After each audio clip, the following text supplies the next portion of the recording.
Welcome everyone to Healthcare for All, brought to you by WCANradio.com. This program examines the issues of healthcare for you. Join us now in the studio where the program is in progress.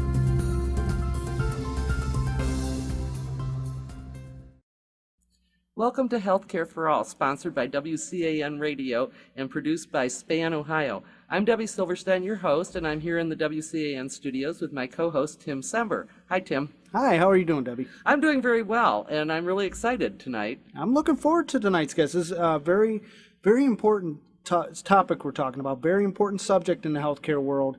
And go ahead and explain, because this is serious. This is a really serious matter. Well, this is a very unique opportunity that is afforded to us as Americans here in the land of opportunity. And I think we're probably the only developed country where you would have this particular opportunity.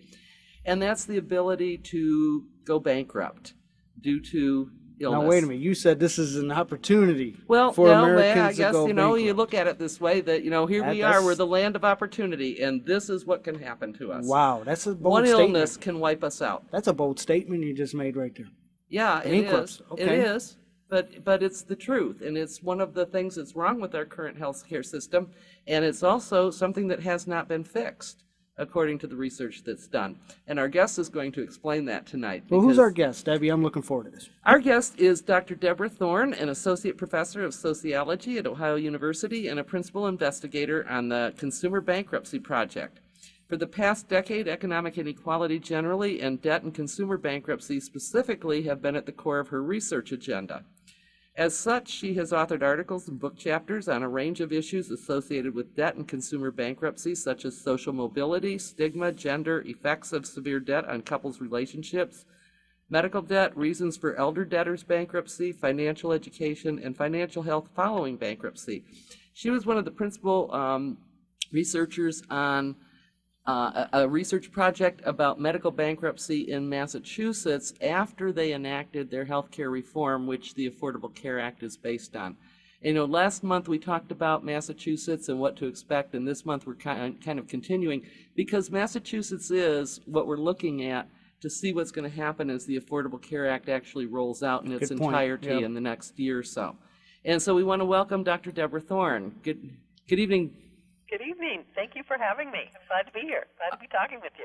Well, we're very pleased to have you. Absolutely. And why don't we start out with just what do we mean by a medical bankruptcy? It's essentially if there's several different variables we use, but I'll keep it pretty simple.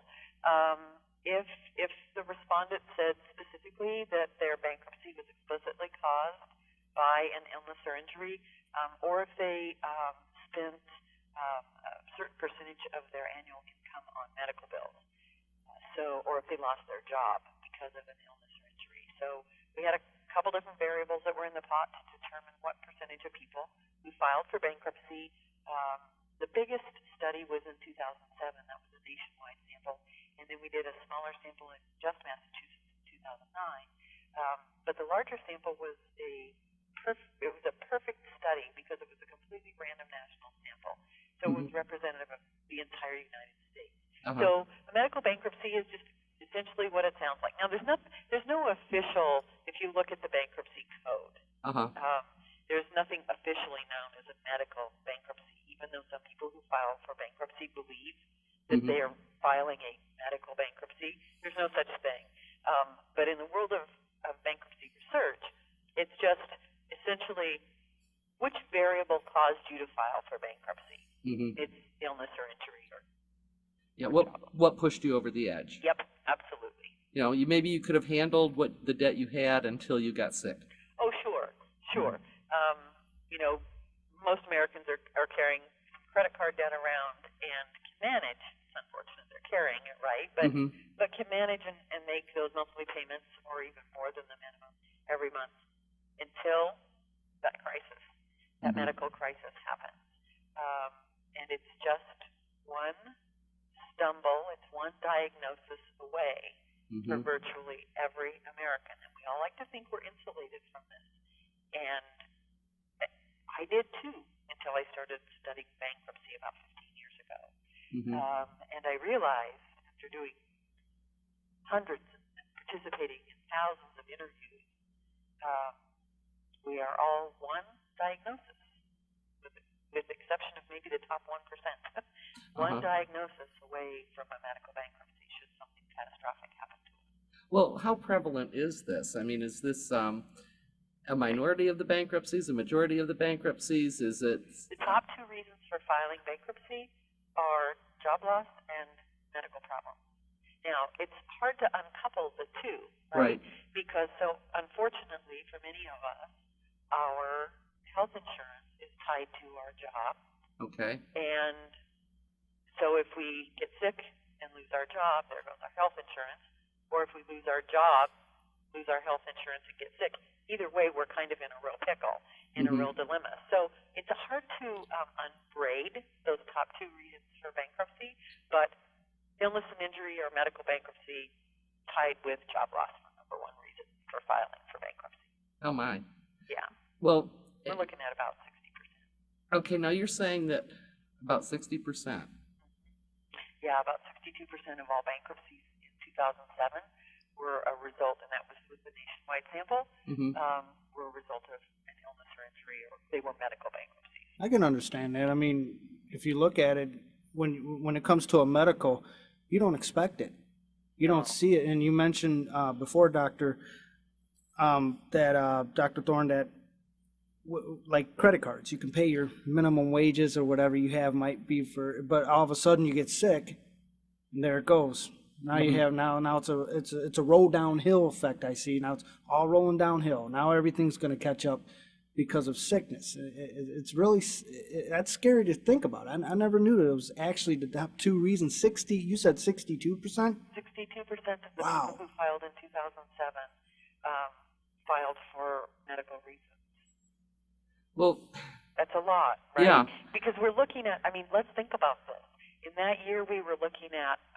On an average year for the last 10 years, you're looking at about 1.5 million people. 1.5 households, 1.5 million households are filing for bankruptcy, and about 2/3, not quite 2/3, but it's about 6 out of 10 are filing for medical reasons. Right. We're talking about 1.2 or 1.5 million households. That's a lot. Yeah, that is. And so what we're looking at is just under 1 million, really, then, people that are filing for bankruptcy due to medical reasons. Yeah, under 1 million households. Because remember, in each household, there could be 3 people. Right? That's true. Yeah. That's true.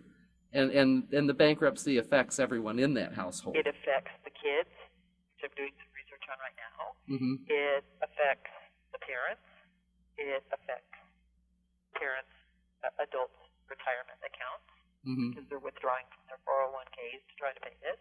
Right. Future generations. It's just incredible the breadth of people that are affected. It's a pretty broad swath of people who are affected in a house, the whole household. Well, and one of the things too that I've been told is that when you do a medical bankruptcy, that medical debt is not forgiven. No, the medical debt is forgiven. It is? Yes. Really for the most part, the only type of debt that is virtually never forgiven is student loan debt.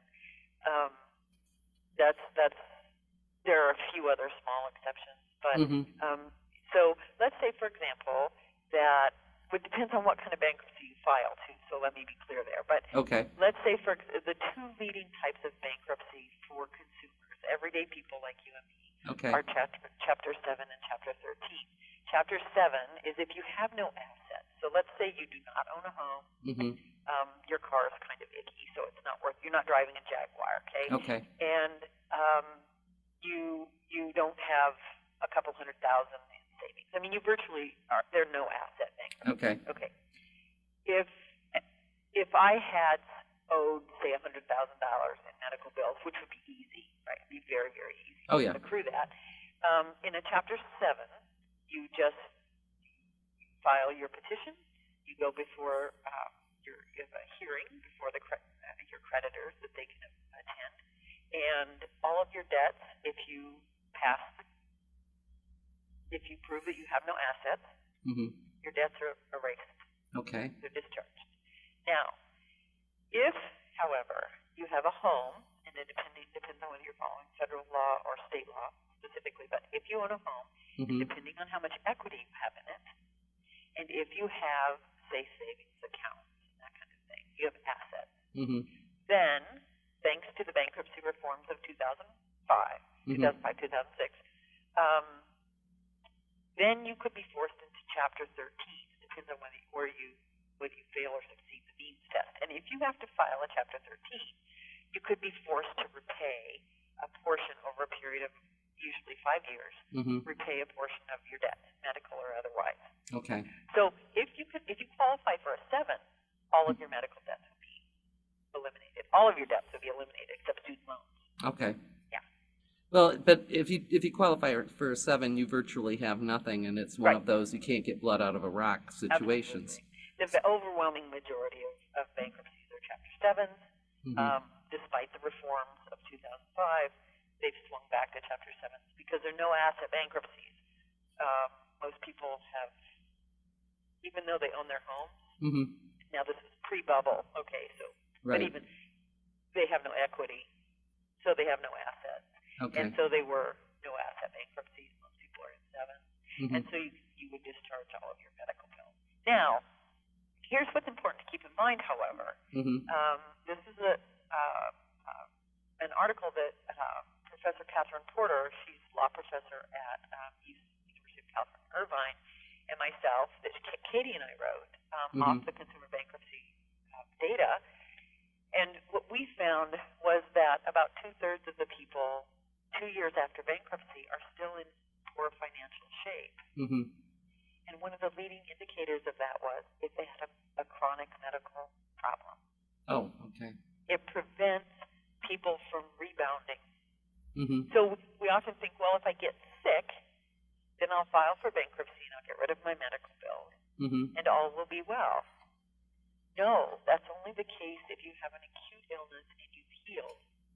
Okay. See the difference? If you have a chronic illness, diabetes, multiple sclerosis, and you're not deceased, you're still living, cancer, and it has recurred, then those people who have chronic illnesses, they don't financially rebound from bankruptcy, and they end up right back in severe financial problems, and they can't file bankruptcy again for 8 years.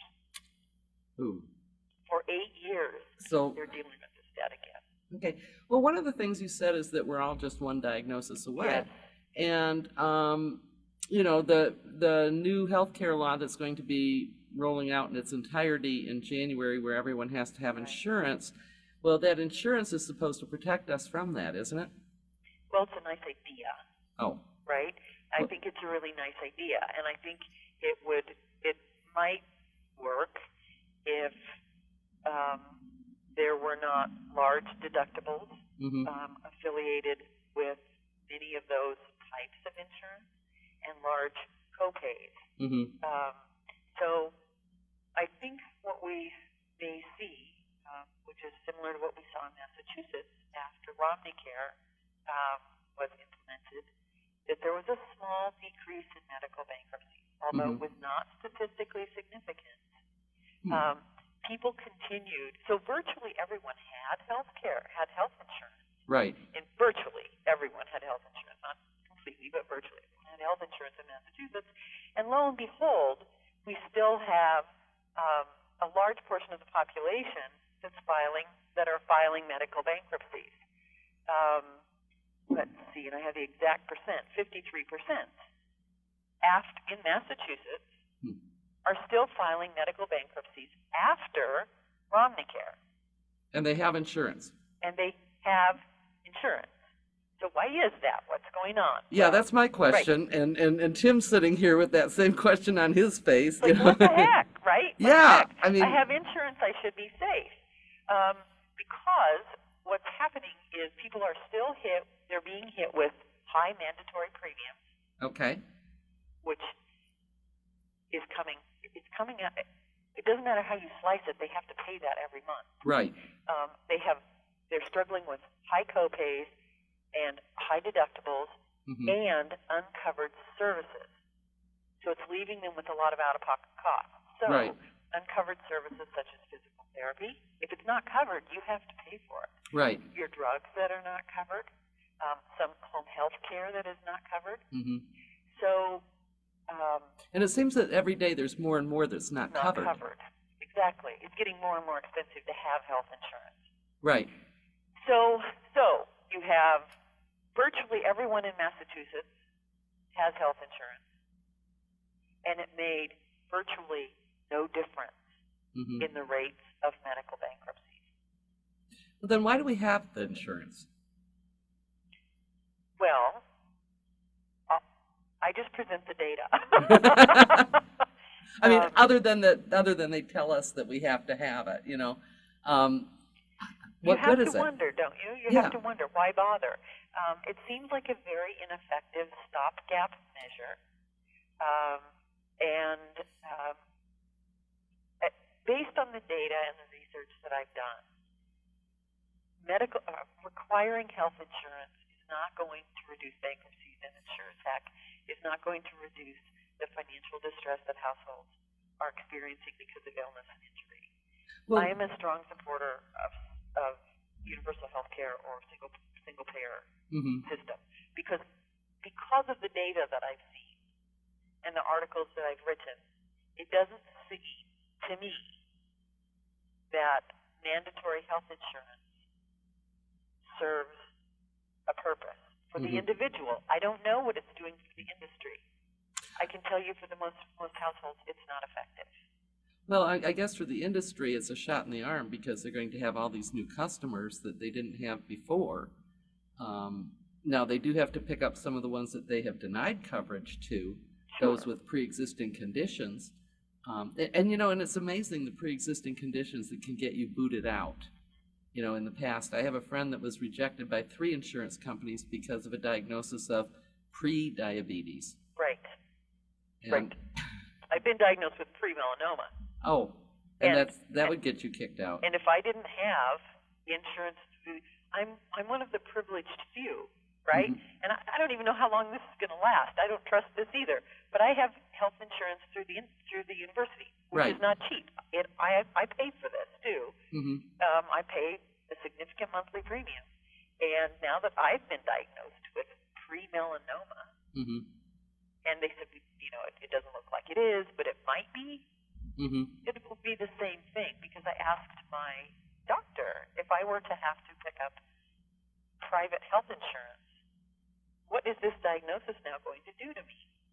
She said it's likely you would be denied because you have pre-melanoma.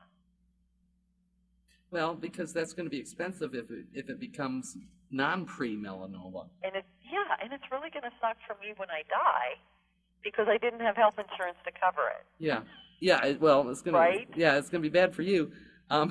That's amazing. You're a doctor. That's what kills me. What I mean by this is you have to pay a monthly premium yourself. I do.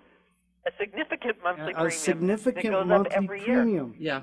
That's incredible. And you're a doctor at the university, and you yourself are not even sure what's going to happen in the future. Oh, but Tim, here's the thing: the universities, the 2 in my area, Kent State University and Akron U, have both reduced their entire adjunct teaching staff to under 30 hours, so they don't have to provide them with insurance at all. And at those 2 universities, that's 50% of their teaching force. Nationwide, it's about 60% of the teaching force is non-tenure track, or what we call adjunct. Yeah. It's a large portion, and these people are out of luck. And they're being denied. They're being cut off from healthcare because it's so expensive for the universities. So it would make more sense, I would think, to have a single payer program rather than to be taking our faculty. But it's not just the faculty. I mean, it's so many people who are employed, who their employers are saying, "Gosh, we're going to have to cut back your hours." Well, it's that, and then the other thing that employers are doing is it's cost shifting. It doesn't save any money in the long run, but it shifts the cost onto the individual, onto the worker. They are offering the high deductible plans, which make you very vulnerable, and actually cutting back on the coverage. The drug prescription plans that they have, many of them are no longer covering any of the tier 3 and tier 4 drugs. Absolutely. And And we're talking with people during the studies for the bankruptcy project who are telling us that they are cutting in order to save money because some of their drugs were not covered. They either stop taking them, and these are not drugs that you stop taking. These are for high blood pressure, these are for high cholesterol, these are for much more severe problems like diabetes, and they either stop taking them or they cut them in half. Right. Because they're so expensive. Well, and I have, through the system that I'm in, one of my colleagues reports that her cholesterol medication is no longer covered, and they suggested 2 others for her to take instead, but she's tried those and they are ineffective for her. So she's now paying a couple $100s a month out of pocket for her medication. I was given the same option. Can I ask a question then? I mean, for as far as universities, and they cut back hours so they don't have to pay, their medical and everything with that. Can I ask a question about student athletes, as far as like college football players or those star athletes that play college sports? Because that's a big time industry for Americans, that what they love watching. Now, what about what happens when one of them get injured? I mean, would you know anything off that offhand? What happens to that individual if they blow out a knee during a season, or how are they taken care of now that they're students? Is their scholarship paying for it, or? I only have anecdotal evidence from a couple students, so I can't speak to that.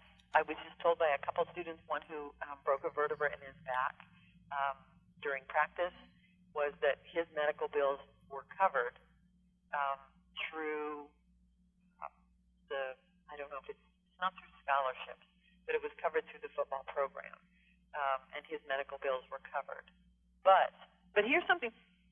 This is a little off topic, but it's kind of interesting because I do have a lot of student athletes in my courses, and these kids get beat up. I mean, whether they're basketball, whether they're volleyball, whether they're rugby, whether they're football, their bodies are taking. And when they're 20, they don't think about it, right? Until 40 sets in, or 50. But these students are getting. Some of them are telling me that they're getting serious injuries. And they say, well, it's okay because it's covered. My surgery was covered, or my so. And I think, gosh, but when you're 40 or 50, don't think the program that injured you is going to step up and pay your bill. No, they're not going to pay for that knee replacement or the spinal surgery that you need at that point. No, and who's to guarantee you even made it into the pros? Virtually none. Yeah. I mean, I don't know about all universities, but right. Now, do you have any information about families? Not everyone files bankruptcy, but some people have a lot of financial distress due to medical bills. Well, I have the data that I have on that are from families who actually did go through bankruptcy, and I asked them about how the debt in general affected them. And one of the interesting things, so I asked them what percentage, I asked them, were they very much somewhat or not at all emotionally distressed or stressed? How stressed were you? Did they lose sleep? And then did they experience depression? And we're talking 90% of all of the people who go through bankruptcy are saying very much are dealing with these issues. And no surprise that there's a physical manifestation of all of this anxiety. So we asked people to tell us how this was manifested, what happened to them physically. So, for example, here's a person with whom we spoke during one of the interviews. Let's see, her husband got sick, he worked in a meat processing plant, and there was some concern about mad cow disease and some of the meat he was processing, and he got ill. Right. And she said, so they started worrying about their bills. And she said, I normally have high blood pressure, but right before we filed for bankruptcy, mine went from 160 to over 200, and I couldn't get it back down. Oh my. I've got story after story. Here's a man from Ohio. So this was a national random sample. This was a guy from Ohio. And he said, I'm a very moral person, which we hear a lot from people who are filing bankruptcy because they feel it's so immoral. And he said, that's why I put off declaring. But I was so far down, I couldn't see any way out. they were going to garnish my wages, and I'm 62. I would never be out of the hole. The stress contributed to my heart attack. I am not overweight, and I exercise regularly. Mm-hmm. We have people talking about heart attack. They're describing high blood pressure. I have a respondent here who's talking about stroke, and they said the only thing we can attribute your high stress levels to are your debt problems, because that's what you're so worried about. Right. So there's a plethora of medical problems that are at the back end of concerns over the debt. So can you imagine going into, let me tell you this came from one of our respondents, and it has to be one of my all-time favorite, saddest stories. This gentleman, he had a heart attack before, and they had filed for bankruptcy, medical bankruptcy, because of his first heart attack. He's 64. He said he was sitting at home at night, so this was a couple years after his first heart attack. And he was sitting at home, and he said to his wife, I think I'm having another one. And he knew the symptoms. He'd been through it before. And they sat in the house and debated, because they knew they couldn't afford the medical bills if he went into the hospital. So they decided, well, rather than call the ambulance, because they knew how expensive that was going to be, she would drive him. She drove him to the hospital, and they sat in the emergency parking lot and continued to debate what they should do, because they knew they couldn't afford it. There's no way they could afford the bills that were going to come with this. It continued to get worse. He went in. He was having a massive heart attack. He ended up having bypass surgery. They had inadequate insurance. A couple years down the road, when they could legally file again, they filed to get out from under this medical debt. Tragically, she divorced him. We were speaking with him, and he said, my wife said that a real man should be able to provide for his family, and that includes health care. Oh, my. So there's a whole bunch of issues going on here. But what's really fascinating, tragic, is that he knows what a heart attack is. Right. He's having one, and he knows that they can't afford it. Yeah. And they sat out there and argued about whether he should go in to the emergency room. But, not to that same extent, but, we all do that.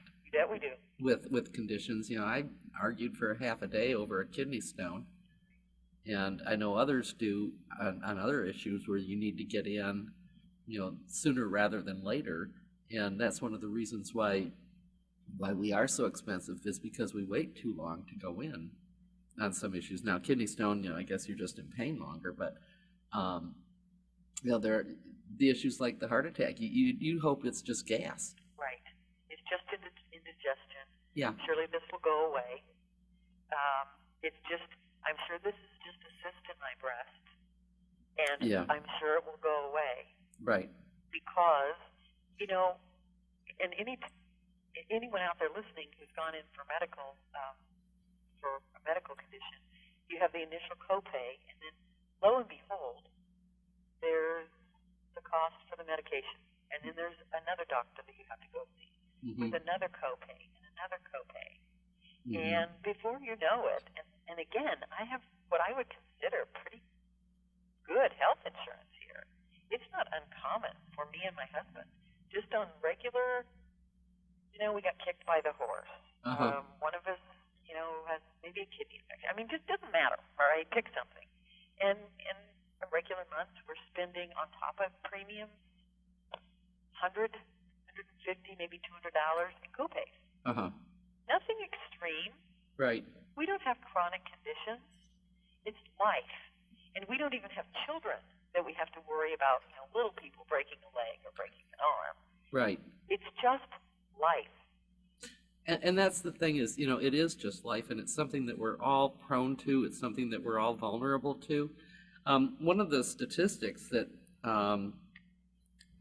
really hits home here, and this is a medical bankruptcy fact sheet from Physicians for a National Health Program, it says most medically bankrupt families were middle class before they suffered financial setbacks. Absolutely. And we tend to think of those that are filing bankruptcy as being the down and out. Right. But that's not the case. It says 60% of them attended college. Yes. 66% had owned a home. Yes. 20% of families included a military veteran or active duty soldier. Yes. And, and that brings it home as to how vulnerable most of us are to this. And it doesn't really take anything big. No. And the average person who files for bankruptcy has a higher than the national average level of college. Wow. So they have higher level of education. They have similar rates of home ownership. They have occupational prestige scores. And essentially, all that is measuring how much status, the level of their career. Have occupational prestige scores that are similar to the average population in the United States. They are middle class people.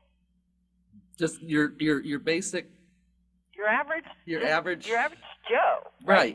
Who works for a living. They don't tend to have bachelor's, master's, or PhDs. They tend to have maybe an associate's degree, a little bit more. They own a house. They're working people. They're average people, and that's the person who's most likely to end up in bankruptcy. So it's Tim and me. Absolutely. Wow. Well, we're together. I'm speechless. We're together in this, Tim. Oh, absolutely. Now, the other thing is the fact that amazing. 78% of them had insurance. Right, three-quarters. Three-quarters of people who file for medical bankruptcy and this is not Massachusetts, right? Because in Massachusetts, virtually everyone had to have it. But right. This is from the national study. Right. Three-quarters of the people who filed, the households who filed for medical bankruptcy, had health insurance at the onset of the illness or injury. Mm-hmm. So what most people say, most of us stereotype. First, we stereotype and we say, well, only financial losers are in bankruptcy. Right. No, actually, it's the middle and lower middle class. And then we stereotype and we say, well, then it's probably people who choose to go without health insurance or who were, too foolish to buy health insurance. Right. They weren't very wise about it. Well, as a matter of fact, three-quarters of the people who end up in medical bankruptcy had health insurance at the onset of the illness or injury. So what happened? Well, they either lost most of the time, they lose their job, or they can no longer, they just can't afford the cost of this anymore. Right. Or sometimes they don't necessarily lose their job, but they have to go on what they call an unpaid medical leave. Yes. And when you do that, you also lose your benefits. Yes. And then the option is you could take COBRA, right? Right. Well, if I could afford COBRA, I could afford. Wait, I can afford my bills. Right. Well, I'm unemployed. I can't afford I'm not COBRA. getting a paycheck. How am I going to pay $800 a month per person? Yeah, for this policy. That's right. And that type of thing. So now, and this is an interesting one. According to PNHP, in this study, and I think this is probably the national one, only 0.3% of the uninsured went without coverage voluntarily. Yes. And that's, because they thought they didn't need it. Right. Most of them can't afford it. And when we're talking about affordability, our Congress decides what's affordable to us. And I don't know if you've done this, but I've gone to, Kaiser Family Foundation has a subsidy calculator to figure out how much of a subsidy one might get to purchase insurance. Oh. Because we're making it, this is the Affordable Care Act. Well, that's debatable. But so I went on there and just checking it out, the expectations of what they think somebody at, say, 250% of poverty can pay. And we're talking, about $26,000, $27,000 a year for a single person. And that's before taxes, because they do pay taxes at that level. And so the taxes come out first, and hopefully the rent comes out first. But their expectations of what's affordable to these people is just outrageous, in my opinion. It is. It's not manageable. They're going to be very thin because they're not going to be eating.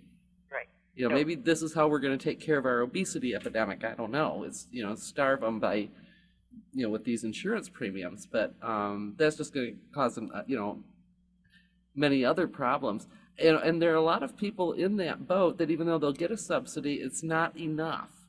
And their attitude is, I'll just pay the fine.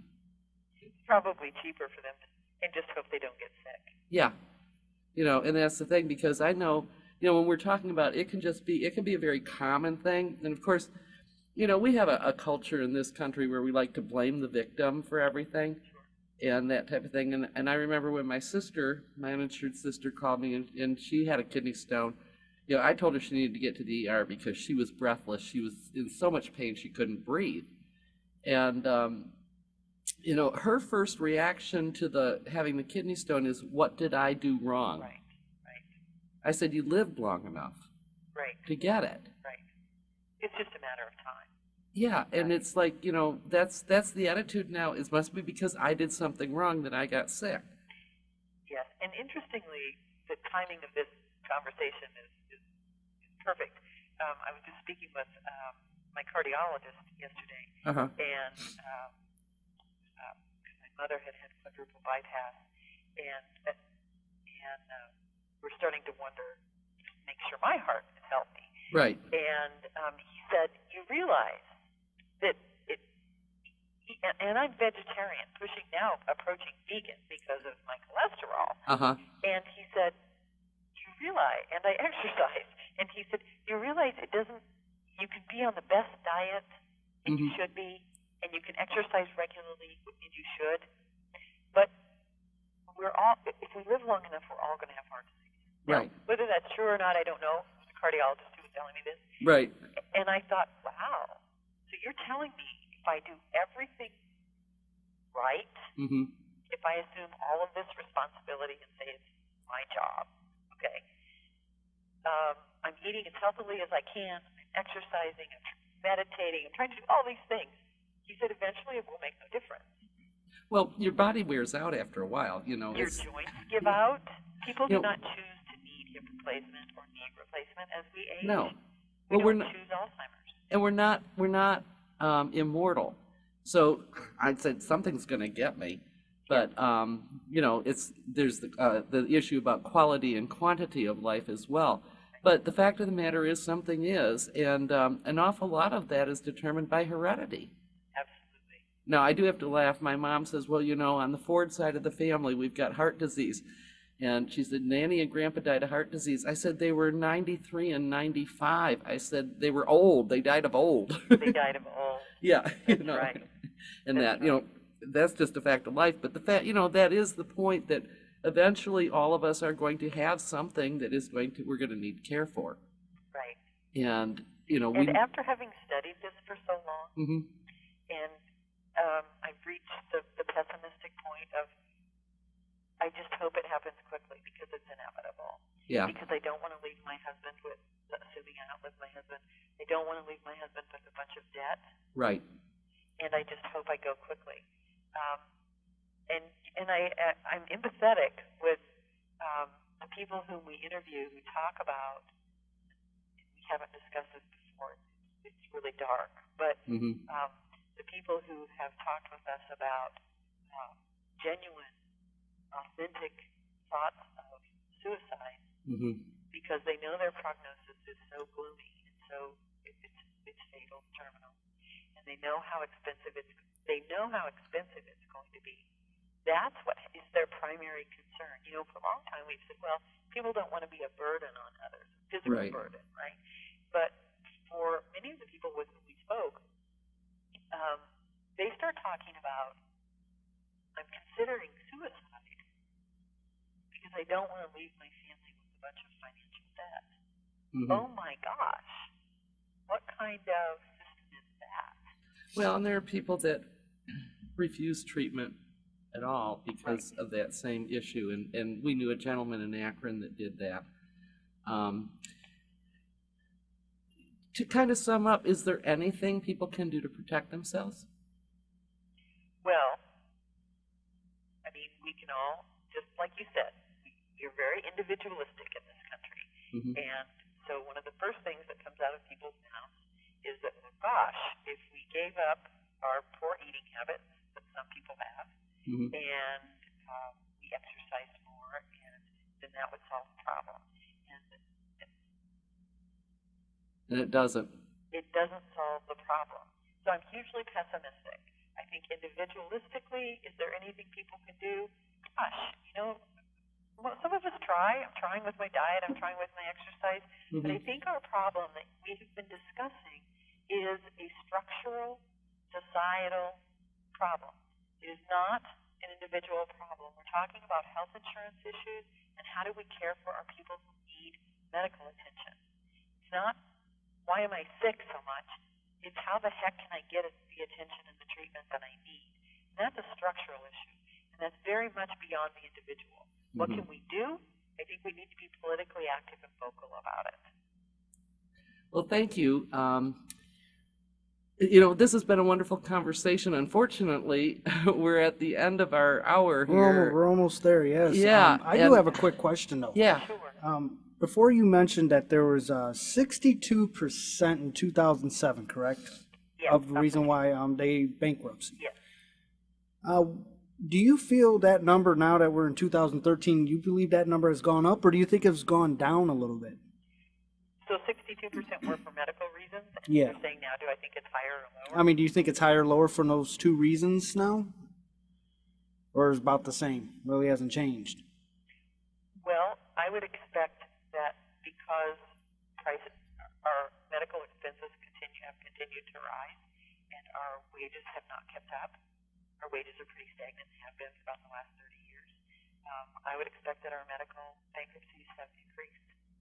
I don't see any reason to think that they would have declined, right? It's only speculation on my part, but I don't see any structural changes that would have caused that to reverse. Okay. Well, and the structural change that we're looking for here, it would be an expanded and improved Medicare for all. And to find out more resources on that and to more information on it, I invite you to come to the SPAN webpage at www.spanohio.org, or you can check out Physicians for a National Health Program at pnhp.org, or Healthcare Now, which is healthcare-now.org. And thank you for listening, and I'd like to announce that next month's guest is going to be the journalist T.R. Reed, who produced the documentary Sick Around the World for PBS Frontline, so be sure to tune in. And real quick, Dr. Thorne, how can people get in hold of you, or if you have any special announcements you'd like to make? If people have particular questions that are tied to my research, they're welcome to contact me here at the university, at Ohio University. In fact, that's the easiest way to do it. You just go to Ohio University, do a search for my name, Deborah Thorne, and it'll pop you right up to my email. Or they can contact me, and I can get them in touch with you. So we want to thank you very much for being our guest tonight. Thank you. Thank you so much for inviting me. Oh, it's been a pleasure. Been a good pleasure. Thank you. And until next time, ladies and gentlemen, thank you for tuning in to Healthcare for All. We encourage everybody to tune in again. Next month is for Debbie, made the guest, and we just enjoy everyone. And don't forget, leave your comments in the comment box, and we'll be glad to respond. And I know Dr. Deborah Thorne would be glad to also. Till next time, everyone, have a great night. Thank you.